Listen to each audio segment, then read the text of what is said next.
nướng cá trong hang. Xưa kia, ở một vùng vịnh biển nọ, có một làng chài sinh sống. Nơi đây có mùa đông dài khắc nghiệt khủng khiếp, khi nhà nhà phải kín cửa cao tường để chống lạnh. Để chuẩn bị cho mùa đông dài, dân làng phải chuẩn bị đầy đủ lương thực dự trữ. Họ đánh bắt cá, làm đồ khô trước khi mùa đông đến để có thể đủ lương thực trữ ăn cho mùa đông lạnh giá. Trong làng có cậu thanh niên tên Ben hiền lành lại chăm chỉ, đánh bắt được rất nhiều cá và thường chia cho những người trung tuổi, già cả, không có sức khỏe để ra khơi đánh bắt. Bởi vậy, ai ai trong làng cũng yêu mến chàng trai tốt bụng ấy.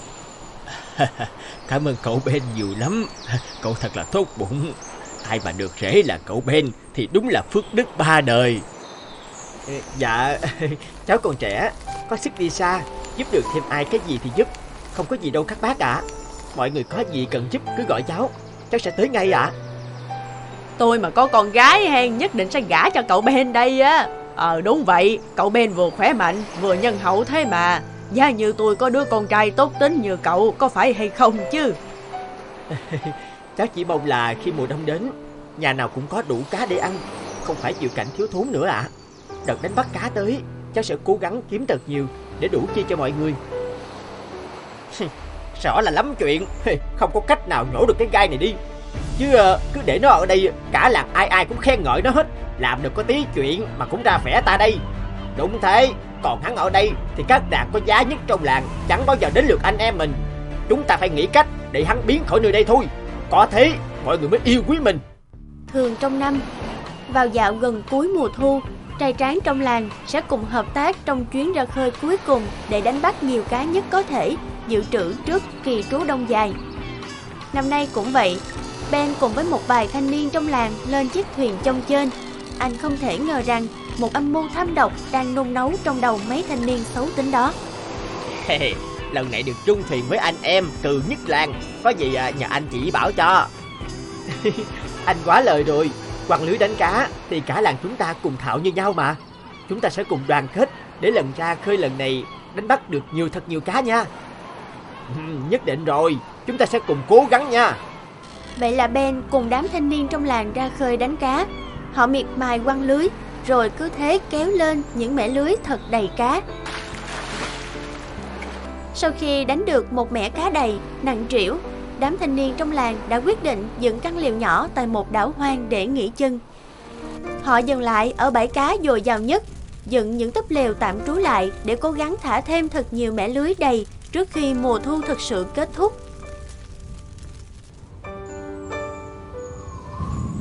Khi không khí lạnh chớm đến, bầu trời trở nên tối hơn, khung cảnh u ám, gió thổi mạnh.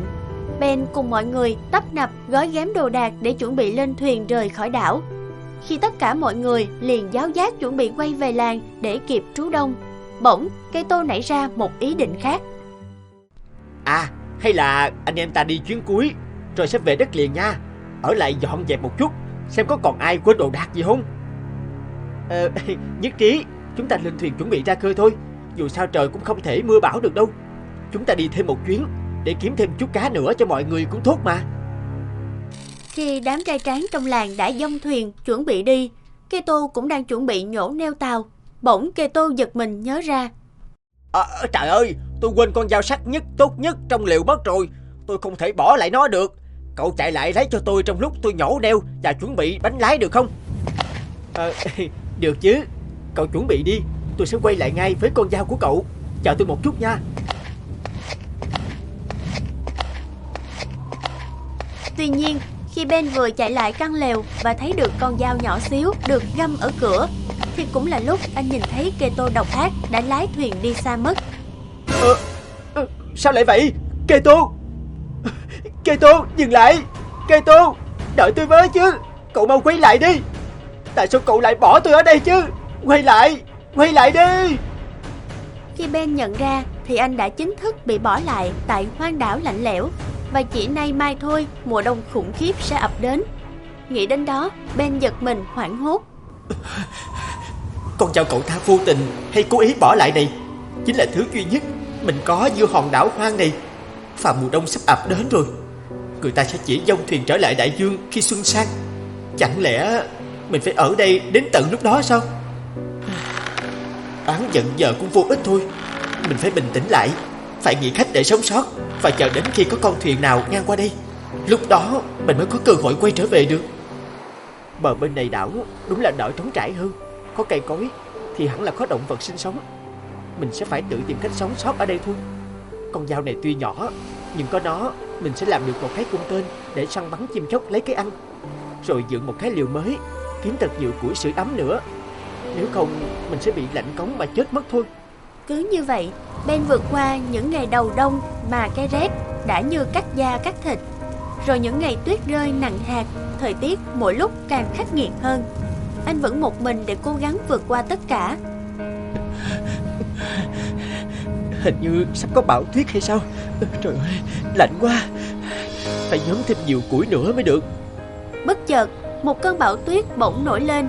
Một cơn gió xoáy mạnh làm bật tung lều cỏ của Ben. Đống lửa của anh cũng vì thế mà tắt rụi. Lạnh quá. Nếu không nhóm được lửa lên, mình sẽ chết mất. Ôi, lạnh quá.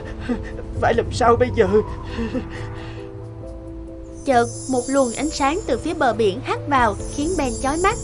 Để rồi khi kịp định thần lại, anh bỗng ngạc nhiên, hét lên đầy kinh ngạc, bởi trước mắt anh là một con thuyền đang từ xa tiến đến.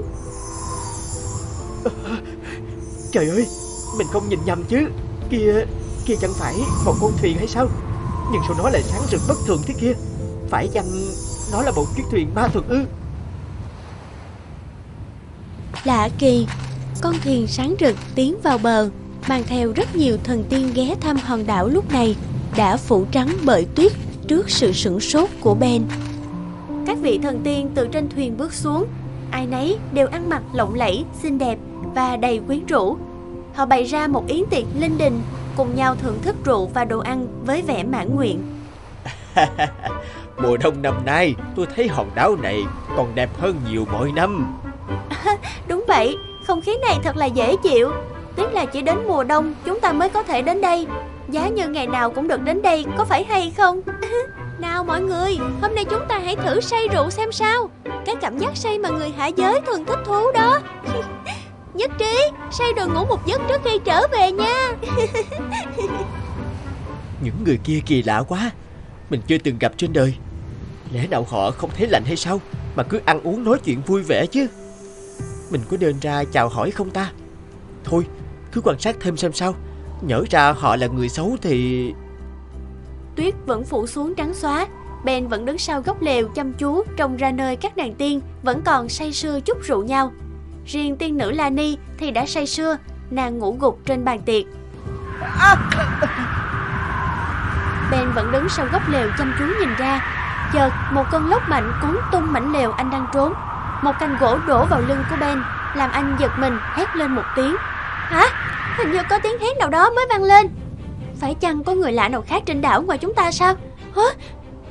Hình như có người thật kìa. Khẩn trương lên thuyền ngay, chúng ta không thể bị lộ tung tích bây giờ được. Nhanh như một cơn gió, con thuyền kỳ lạ mang theo những vị tiên mất hút hoàn toàn. Nhưng trong lúc vội vã, họ đã bỏ sót một thứ. Nàng tiên trẻ nhất còn ngủ quên dưới bàn tiệc. May quá, họ đã đi cả rồi. Còn để lại bàn tiệc này. Đã lâu lắm rồi mình mới được ăn trái cây tươi ngon. Ben lại gần bàn tiệc và nhón lấy những quả mà anh đã lâu lắm rồi mới được thưởng thức. Bỗng anh vấp phải nàng tiên Lani, lúc này vẫn đang ngủ quên, làm nàng chợt tỉnh giấc. Hả? Anh là ai?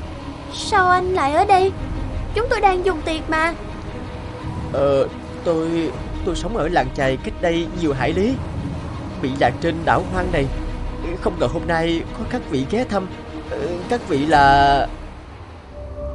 Chúng tôi là thần tiên trên núi Kala. Nhưng các chị của tôi đâu rồi?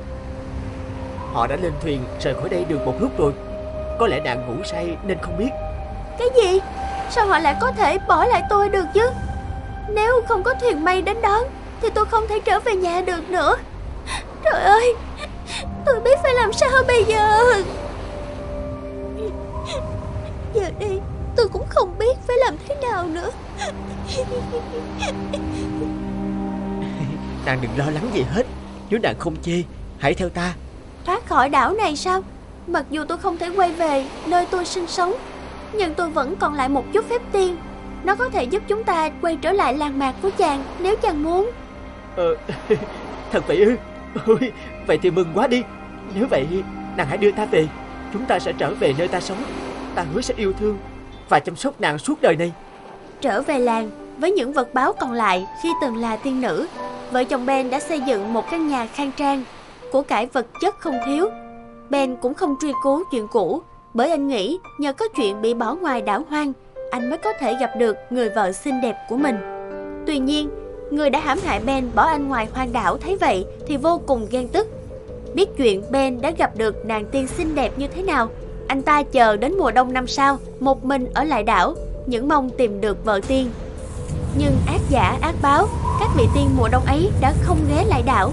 Thay vào đó là một đám quỷ dữ hung tợn. Chúng bắt lấy kẻ mưu mô hại bạn mang theo về địa ngục. Thật là đáng đời cho kẻ tham lam độc ác. Hãy like, comment, subscribe kênh để xem thêm những video mới nhất nhé.